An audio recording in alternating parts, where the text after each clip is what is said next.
So this is chapter 9 called Chess from the book Chess. Mrs. Margaret Chatham had been principal of Lincoln Elementary School for 18 years.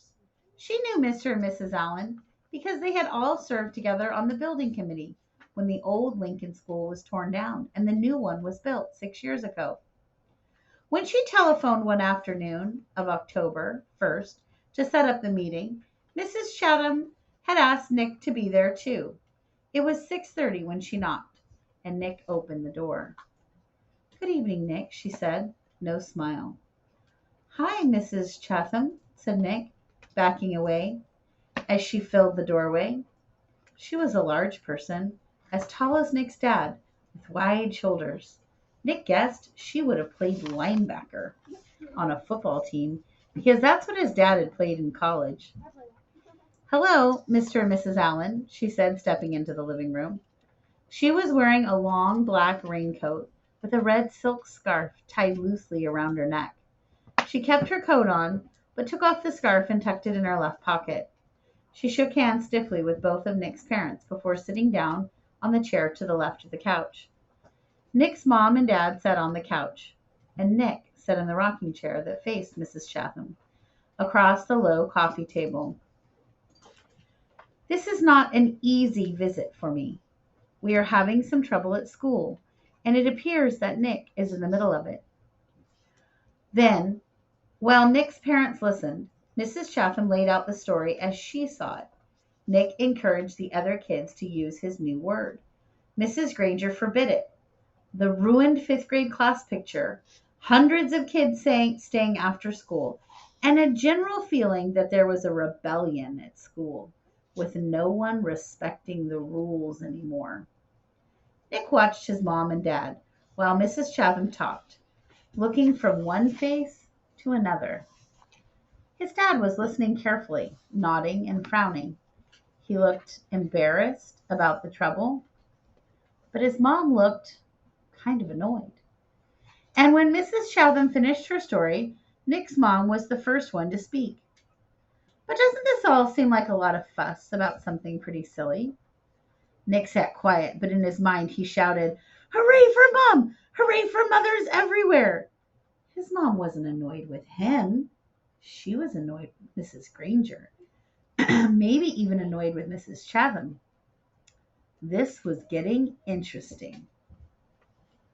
Mrs. Allen was still talking to the principal. "I mean, is there really any harm in the children making up a funny word and saying it? Does there have to be a rule that a word like this may not be used?" Mrs. Chatham sighed and said, "Yes, I suppose it does seem silly. But Mrs. Granger thinks it's rather like keeping children from saying ain't. There have to be standards. That's why we have dictionaries. And really, the problem isn't so much the word itself. It's the lack of respect for authority," Mrs. Allen said. "Mrs. Granger's right about that.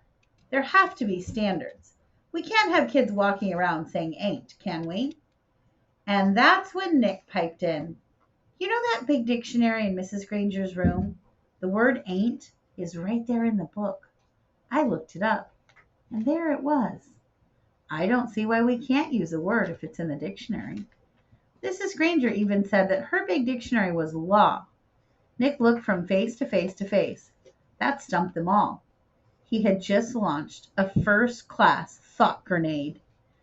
"Well, yes, but, well, as I said, the word ain't and even the word Frindle, these are not the real issue here," said Mrs. Chatham. Mrs. Allen said, "Well, I think the real issue is Mrs. Granger's reaction to a harmless little experiment with language. It's an overreaction. Don't you think, Tom?"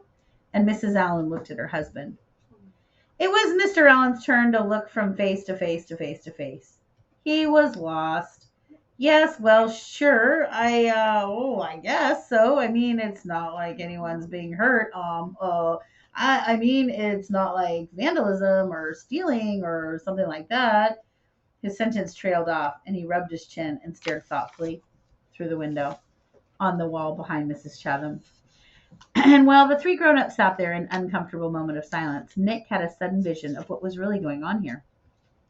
It was a chess game. Nick against Mrs. Granger. Mrs. Granger had just tried to end the game by using her queen, Mrs. Chatham, in her black raincoat. The Black Queen.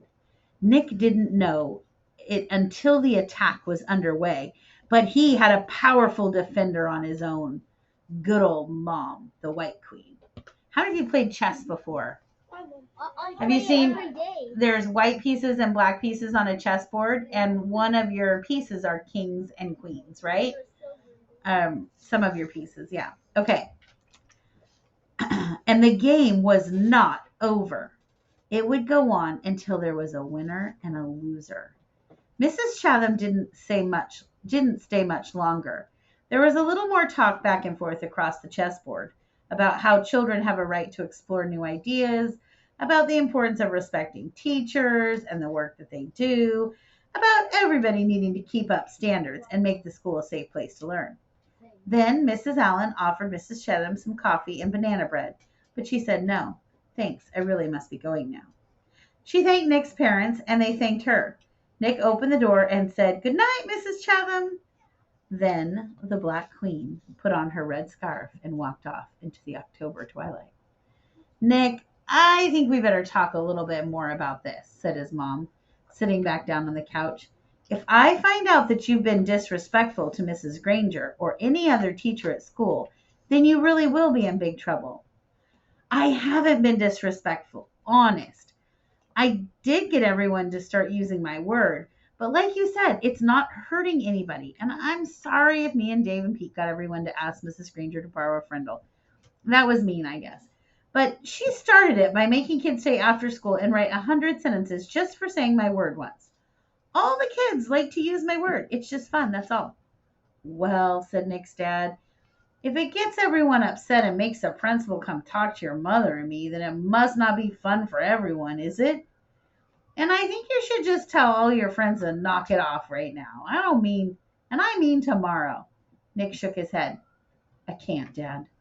It wouldn't work. It's a real word now. It used to be just mine, but not anymore. If I knew how to stop it, I think probably I would, but I can't." And Nick looked both at their faces to see if that idea was sinking in. It was. "Like I said, I won't be disrespectful, but I like my word, and I guess now we're just going to have to see what happens."